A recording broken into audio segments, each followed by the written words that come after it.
Hello students, मैं आपकी मीनू दी आज आपको 10th क्लास का साइंस का चैप्टर नंबर 3 धातु और अधातु कराने जा रही हूँ, जिसमें मैं धातु और अधातु के बारे में आपको बताऊंगी। आप मेरा वीडियो अंत तक देखना और इसे लाइक और सब्सक्राइब करना बिल्कुल मत भूलना। साइंस का चैप्टर नंबर 3 जिसका नाम है धातु और अधातु। सबसे पहले इस चैप्टर में मैं आपको बताऊंगी कि तत्वों को उनके गुण धर्मों के आधार पर कितने वर्गों में बांटा गया है। तत्वों को उनके गुण धर्म के आधार पर 2 वर्गों में बांटा गया है, धातु और अधातु।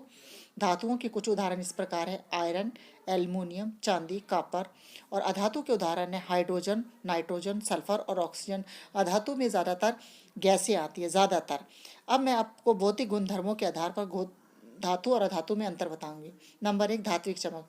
धातु की सतह चमकदार होती है, लेकिन अधातु की सतह चमकदार नहीं होती। लेकिन इसका एक अपवाद भी है, आयोडीन अधातु होते हुए भी चमकीली होती है। नंबर 2, कठोर। धातुएं सामान्यतः कठोर होती है, लेकिन इसका अपवाद है लिथियम, सोडियम और पोटेशियम, जो काफ़ी मुलायम होते हैं और इन्हें आसानी से चाकू से काटा जा सकता है। इसके विपरीत अधातु ये अधिकतर कठोर नहीं होती है, लेकिन इसका भी एक अपवाद है कि कार्बन का एक अपरूप हीरा है जो सबसे कठोर प्राकृतिक पदार्थ है। तीसरा है रूप। धातुएं कमरे के ताप पर ठोस रूप में पाई जाती हैं, केवल मरकरी यानी पारा को छोड़कर, जो द्रव्य अवस्था में पाया जाता है। इसके विपरीत अधातुएं ठोस या गैस रूप दोनों में पाई जाती है, केवल ब्रोमीन को छोड़कर, जो तरल रूप में होती है। नंबर 4, अघात वर्धनता। कुछ धातुओं को पीट कर पतली चादर के रूप में परिवर्तित किया जाता है, लेकिन अधातुओं में ये गुण नहीं होता। अधातुएं अघात वर्धनता नहीं होती। अब मैं आपको बताऊंगी तन्यता। धातुओं से पतली तार बनाई जाती है, तन्य होती है। अधातुएं तन्य नहीं होती। नंबर 6, विद्युत और ऊष्मा के चालक। सामान्यतः धातुएं विद्युत और ऊष्मा के सुचालक होती है, जैसे शीशा एवं मरकरी इसके विपरीत कुचालक होते हैं। सामान्यतः अधातुएं विद्युत और ऊष्मा की कुचालक होती है, केवल ग्रेफाइट ही है वो सुचालक होता है। फिर 7वां, घनत्व। सामान्यतः अधिक घनत्व उच्च गलनांक होता है। सोडियम एवं पोटेशियम का घनत्व एवं गलनांक कम होता है। अधातुओं में सामान्यतः धातुओं का घनत्व और गलनांक कम होते हैं। फिर है ध्वनिक। धातुएं कठोर सतह से टकराने पर आवाज़ पैदा करती हैं, लेकिन अधातुएं ध्वनिक नहीं होती है। Number 9, oxide. अधिकतर धातुएं क्षारीय ऑक्साइड बनाती है, जैसे MgO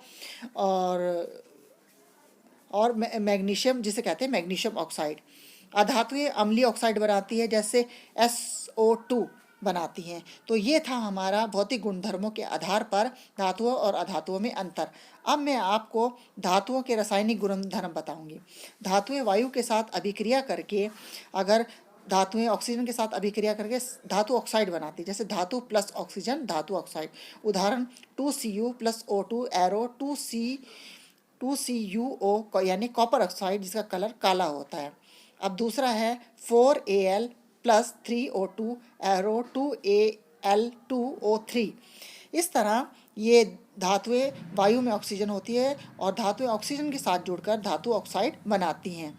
अब इसके बाद बताऊंगी धातुएं ऑक्सीजन के साथ अलग अलग तरह से अभिक्रिया जैसे करती है, जैसे सोडियम और पोटेशियम वायु में आकस्मिक आग पकड़ लेते हैं, जिसे रोकने के लिए उन्हें केरोसिन में डुबो कर रखा जाता है। सोडियम और पोटेशियम को हमेशा केरोसिन ऑयल में रखा जाता है, ताकि वो ऑक्सीजन के साथ अभिक्रिया करके आग ना पकड़ सके। इसके विपरीत magnesium, aluminium, zinc, Pb, lead यानी वायु के साथ धीरे अभिक्रिया करते हैं। इन धातुओं पर ऑक्साइड की परत चढ़ जाती है। आयरन वायु में गर्म करने पर प्रज्वलित नहीं होता, लेकिन ज्वाला में लोह चूर्ण डालने पर वे तेजी से जलने लगते हैं। कॉपर भी प्रज्वलित नहीं होता, लेकिन उस पर काले रंग के कॉपर ऑक्साइड की परत चढ़ जाती है। और चांदी Ag और सोना Au ऑक्सीजन के साथ अभिक्रिया नहीं करते, इसीलिए वे प्रकृति में स्वतंत्र अवस्था में पाए जाते हैं और जल्दी से संचारित भी नहीं होते हैं। उभयधर्मी ऑक्साइड किसे कहते हैं? वे धातु ऑक्साइड जो अम्ल और क्षार दोनों से अभिक्रिया करते हैं और लवण और जल उत्पन्न करते हैं, वे उभयधर्मी ऑक्साइड कहलाते हैं, जैसे Al2O3 + 6HCl arrow 2AlCl3 + H2O। Second Al2O3 + 2NaOH arrow 2NaAlO2 + H2O। तो ये जो होते हैं, जो अम्ल और ऑक्साइड दोनों के साथ अभिक्रिया करते हैं और लवण और जल बनाते हैं, वे उभयधर्मी ऑक्साइड कहलाते हैं। मैं आपको बताऊंगी कि जल के साथ अभिक्रिया। धातुएं जब जल के साथ अभिक्रिया कराते हैं तो धातु ऑक्साइड बनाती हैं और प्लस हाइड्रोजन गैस निकलती है। इसी प्रकार जब धातु ऑक्साइड जल के साथ अभिक्रिया करते हैं तो धातु हाइड्रो ऑक्साइड बनाती हैं। ठंडे जल के साथ अभिक्रिया करने वाली धातुएं कौन सी? Na, K और Ca। और केवल भाप के साथ अभिक्रिया करते हैं Al, Fe, Zn। और गर्म जल के साथ अभिक्रिया करते हैं Mg यानी मैग्नीशियम।